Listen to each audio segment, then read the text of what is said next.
respecter parce que ça empêche l'examen de la Il n'y a suspension. pas d'événement, mais salut les gars, vous allez Le bien? Rassemblement national n'en a cure, Il n'y a puisqu'il pas vous explique en réalité d'événement, l'intégralité de ce mais budget il y a est sur le globalement pourtant budget à jeter en l'état. c'est en Il y a direct, aussi, il faut voilà. comprendre pour nos téléspectateurs que le vote du budget, les votes du budget de chaque parti, il y a la partie évidemment des mesures qui sont votées, mais il y a aussi la partie symbolique. Est-ce que vous faites partie ou non de la Je suis majorité? désolé C'est le pour vote, c'est la le... loi la plus importante de l'année, le vote Pour le le plus moment, important de c'est l'année. Est-ce que pas oui ou fait non de vous êtes vidéo. avec le gouvernement? Il se trouve que là, le Rassemblement national, jusqu'ici, on savait que la France insoumise, c'était notre seule certitude, voterait contre. Seule certitude. Là, le Rassemblement national, on l'apprend grâce à une information de BFM TV, se positionne également dans l'opposition. Que vont faire les écologistes? Que vont faire les communistes? Est-ce qu'ils vont suivre et aussi se dire je ne peux pas m'abstenir, il faut aussi que je vote contre? C'est une possibilité. Les socialistes vont-ils devoir voter pour? On se dirige vers cela pour l'instant s'ils veulent étudier qu'on puisse étudier la partie dépenses. Mais à ce moment-là, ça voudrait dire que les socialistes font la totale rupture avec le reste de la gauche et avec le Rassemblement national, donc avec l'opposition au sens large, et s'inscrivent dans une démarche de soutien au gouvernement. Tout ça est très compliqué pour le Parti socialiste, notamment le Rassemblement national, s'il vous plaît, a battu une carte qui oblige le Parti socialiste à se positionner clairement. Fini l'abstention, il va falloir voter pour. Marie Chantrey, politiquement, c'est assez habile de la part du Rassemblement national qui place finalement le Parti socialiste devant ses responsabilités.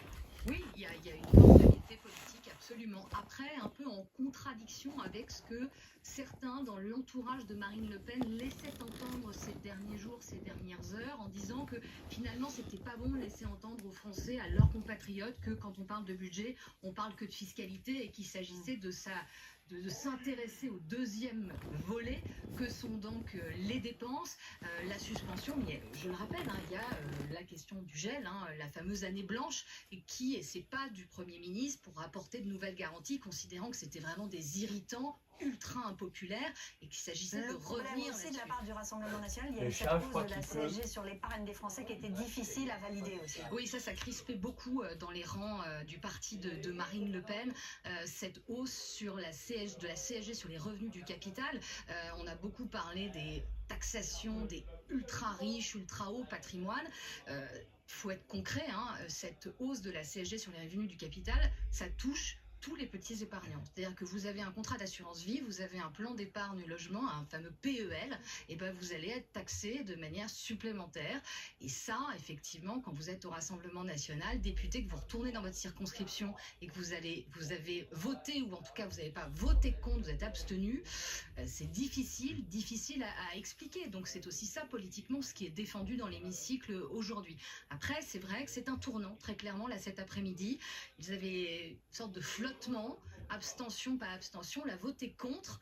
Il y a une forme de crispation quand même de la position politique du Rassemblement national à cette heure. Et maintenant, c'est de savoir, est-ce que les comptes vont être suffisants, parce que ça va sans doute se jouer à très peu de voix près.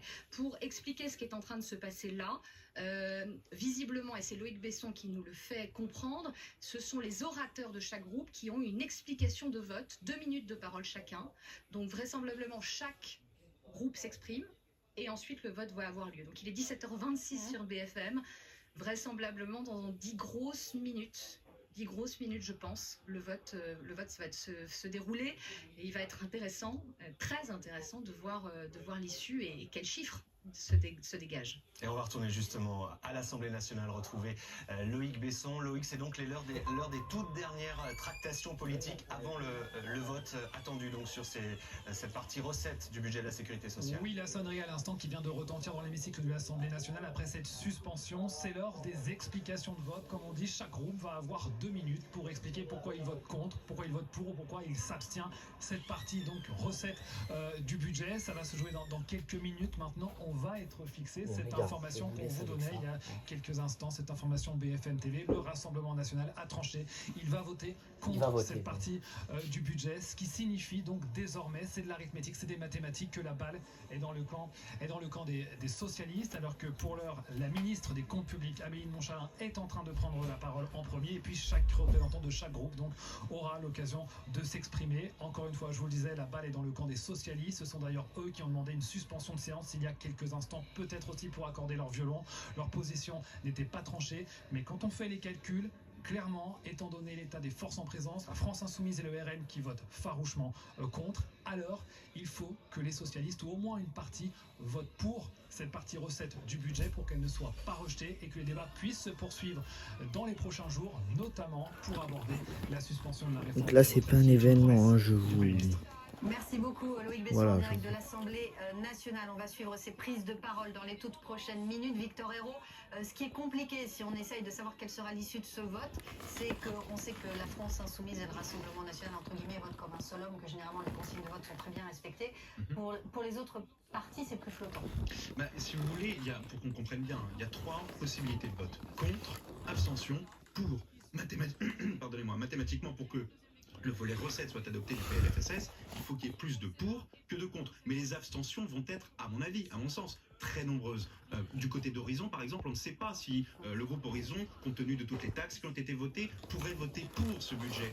Côté Ensemble pour la République, le parti de Gabriel Attal, il est possible que quelques dissidents, puisque Gabriel Attal a appelé à voter pour, il est possible que quelques dissidents se décident à s'abstenir. Tout ça fait réduire, si vous voulez, le nombre de votes pour, qui doivent être plus nombreux, vous l'avez dit, que le nombre de votes contre, qui sont la France Insoumise, le Rassemblement National, probablement l'Union de droite pour la République d'Éric Ciotti, parti affilié au Rassemblement National. Alors attendez les gars, parce que Quelques votes dissidents du côté des partis je socialistes. vous laisse ici, voilà. Quelques autres qui pourraient voter ici et là, quelques députés contre. Donc tout cela va se jouer a priori à quelques maigres voix.